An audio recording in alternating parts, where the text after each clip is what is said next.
ವಸುದೇವಸುತಂ ದೇವಂ ಕಂಸಚಾಣೂರಮರ್ದನಂ ದೇವಕೀ ಪರಮಾನಂದಂ ಕೃಷ್ಣೌ ವಂದೇ ಜಗದ್ಗುರುಂ ಶ್ರೀಕೃಷ್ಣೌ ವಂದೇ ಜಗದ್ಗುರುಂ. ಜೈ ಶ್ರೀಕೃಷ್ಣ ಎಲ್ಲರಿಗೂ. ಶ್ರೀಕೃಷ್ಣನ ಕಥೆಗಳು.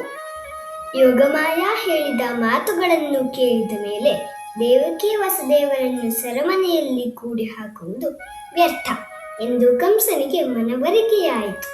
ಇದಾಗಲೇ ನನ್ನನ್ನು ಕೊಲ್ಲುವ ದೇವನ ಜನನವಾಗಿದೆ. ದೇವಕಿ ಮತ್ತು ವಸುದೇವನನ್ನು ಸೆರೆಮನೆಯಿಂದ ಬಿಡಿಸುವುದು ಉತ್ತಮ ಎಂದು ಕಂಸ ದಂಪತಿಗಳನ್ನು ಸೆರೆಮನೆಯಿಂದ ಬಿಡುಗಡೆಗೊಳಿಸಿದ.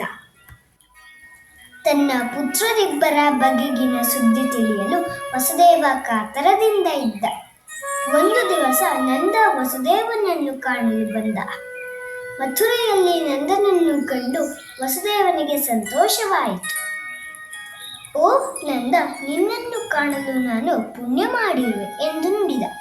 ತನ್ನ ಇಬ್ಬರು ಹುಡುಗರನ್ನು ಜೋಪಾನವಾಗಿ ರಕ್ಷಿಸುವಂತೆ ವಿನಂತಿಸಿಕೊಂಡ. ದಯಮಾಡಿ ಇಬ್ಬರು ಹುಡುಗರ ನಾಮಕರಣ ಮಾಡಿ ವೃಂದಾವನಕ್ಕೆ ಬರಬೇಡ, ಗೋಕುಲದಲ್ಲೇ ಇರು ಎಂದು ಹೇಳಿದ. ಯಾಕೆ ವೃಂದಾವನಕ್ಕೆ ಬರಬಾರದು? ಏನು ತೊಂದರೆ ಎಂದು ನಂದ ಕುತೂಹಲದಿಂದ ಪ್ರಶ್ನಿಸಿದ. ದುಷ್ಟ ಕಂಸ ಈ ಹುಡುಗರಿಗೆ ತೊಂದರೆ ಕೊಡಬಹುದು ಎಂದು ವಸುದೇವನಾಡಿದ ಮಾತಿಗೆ ತಲೆದೂಗಿದ ನಂದ ಗೋಕುಲದಲ್ಲೇ ಇರುವುದಾಗಿ ಒಪ್ಪಿಕೊಂಡ. ಕಂಸನು ಶ್ರೀಕೃಷ್ಣನನ್ನು ಕೊಲ್ಲಲು ಬಯಸಿರುವುದಕ್ಕೆ ಎಂಬುದನ್ನು ವಸುದೇವ ನಂದನಿಗೆ ವಿವರಿಸಿ ಹೇಳಿದ. ಬಾಲಕರನ್ನು ಕಾಪಾಡುವುದೆಷ್ಟು ಮುಖ್ಯ ಎಂಬುದು ನಂದನಿಗೆ ಮನವರಿಕೆ ಆಯಿತು. ಇಂದಿನ ಕಥೆ ಮುಗಿಯಿತು. ಮುಂದಿನ ಕಥೆಯೊಂದಿಗೆ ಭೇಟಿಯಾಗುತ್ತೇನೆ. ಧನ್ಯವಾದಗಳು.